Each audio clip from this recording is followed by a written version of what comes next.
The Raven by Edgar Allan Poe and read by Barr. Once upon a midnight dreary, while I pondered weak and weary over many a quaint and curious volume of forgotten lore, while I nodded, nearly napping, suddenly there came a rapping, a tapping, as of someone gently rapping at my chamber door. "'Tis some visitor," I muttered, tapping at my chamber door. Only this, nothing more. I distinctly remember it was in the bleak December, and each separate dying ember wrought its ghost upon the floor. Eagerly I wished the morrow. Vainly I had sought to borrow from my book's surcease of sorrow for the lost Lenore,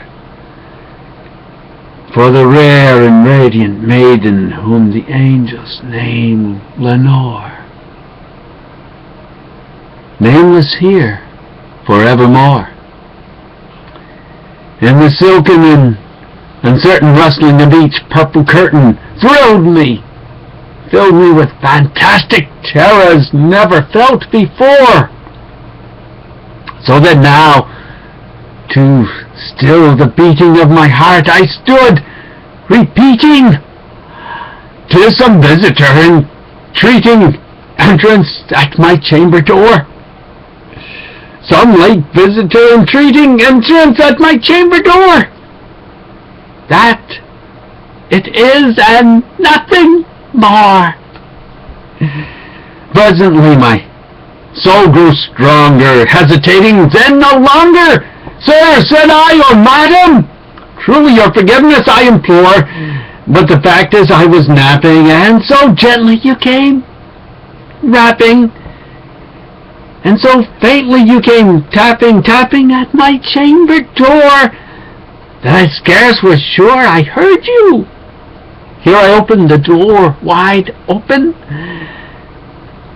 Darkness there, and nothing more. Deep into the darkness peering long, I stood there wondering, fearing, doubting, dreaming dreams no mortal had ever dared to dream before. But the silence was unbroken, and the stillness gave no token, and the only word there spoken was the whispered word, "Lenore."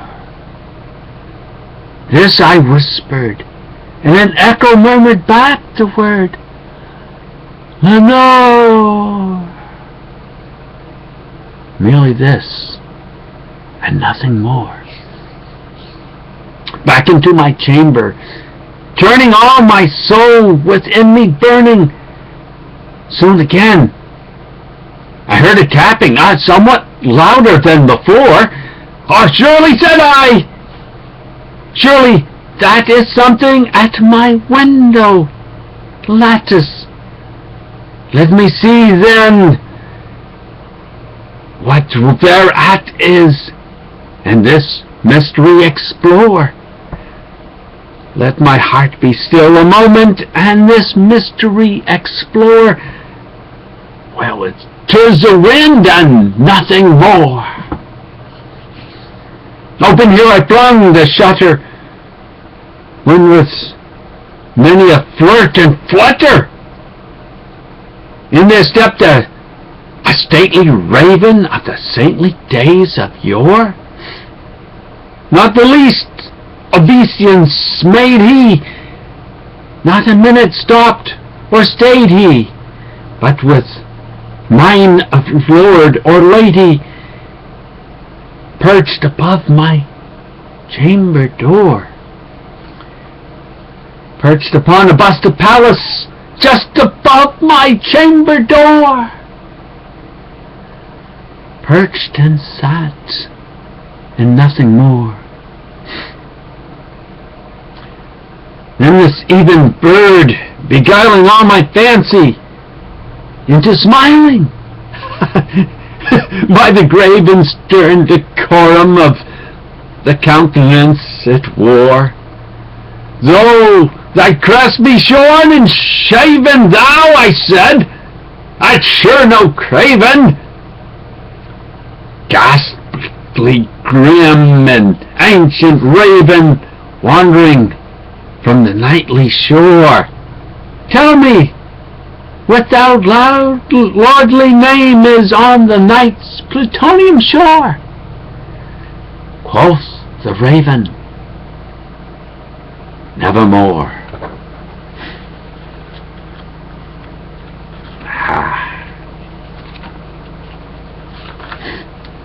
Much I marveled, this ungainly fowl, to hear discourse so plainly, though its answer little meaning, little relevancy bore. For we cannot help agreeing that no living human being ever yet was blessed with seeing bird above his chamber door.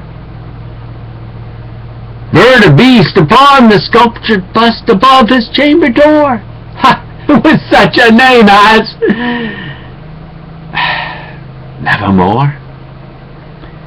But the raven sitting lonely on the placid bust spoke only that one word, as if his soul in that one word he did outpour.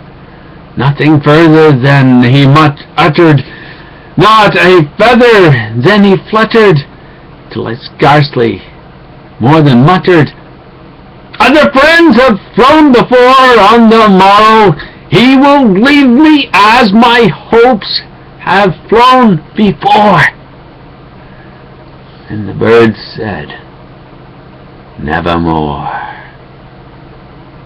Startled at the stillness broken by reply so aptly spoken, doubtless, said I, what it utters is its only stock and store, caught from some unhappy master whom unmerciful disaster followed fast and followed faster, till his songs one burden bore, till the dirges of his hope that melancholy burden bore of nevermore. But the raven still beguiling all my fancy into smiling, straight I wheeled a cushioned seat in front of bird and bust and door. Then upon the velvet sinking, I betook myself to linking fancy unto fancy, thinking what this ominous bird of yore, what this grim, ungainly, ghastly, gaunt, and ominous bird of yore meant in croaking evermore. This I sat engaged in guessing, but no syllable expressing to the fowl where fiery eyes now burned into my bosom's core. This and more I sat divining, with my head at ease reclining on the cushioned velvet lining that the lamplight gloated o'er, but whose velvet violet lining with the lamplight gloating o'er she shall press, nevermore. Then methought the air grew denser, perfumed from an unseen censer, swung by seraphim whose footfalls tinkled on the tufted floor. Wretch, I cried, thy God hath lent thee. By these angels he hath sent thee respite, and repenteth from my memories of Lenore. Quaff, oh quaff this kind, repenteth and forget this lost Lenore. Quoth the raven, nevermore. Prophet, said I, thing of evil, prophet still, if bird or devil, whether temper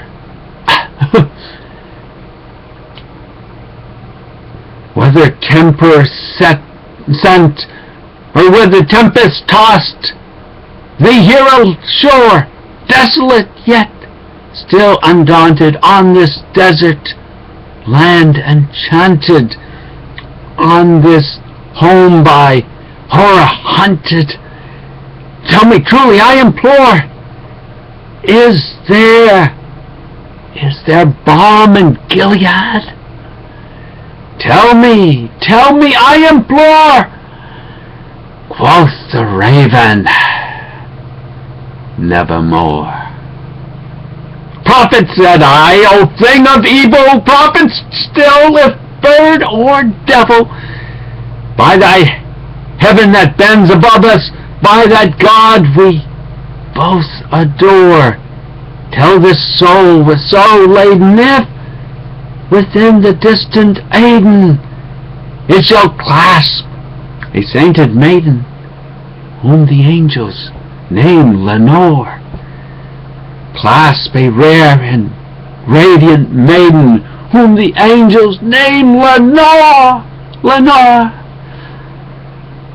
Quoth the raven, nevermore. Be that word a sign of parting, bird or fiend? I shrieked, upstarting, get thee back into the tempest and the night's plutonium shore. Leave no black plume as a token of that lie thy soul hath spoken. Leave my loneliness unbroken. Quit the bust above my door. Take thy beak from out my heart, and take thy form from out my door. Quoth the raven, nevermore. And the raven, never flirting, still is sitting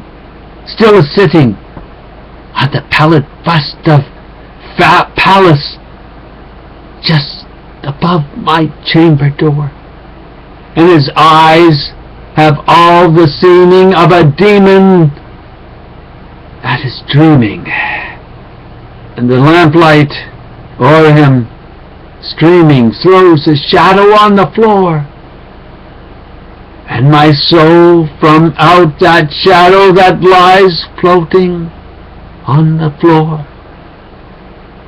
shall be lifted nevermore.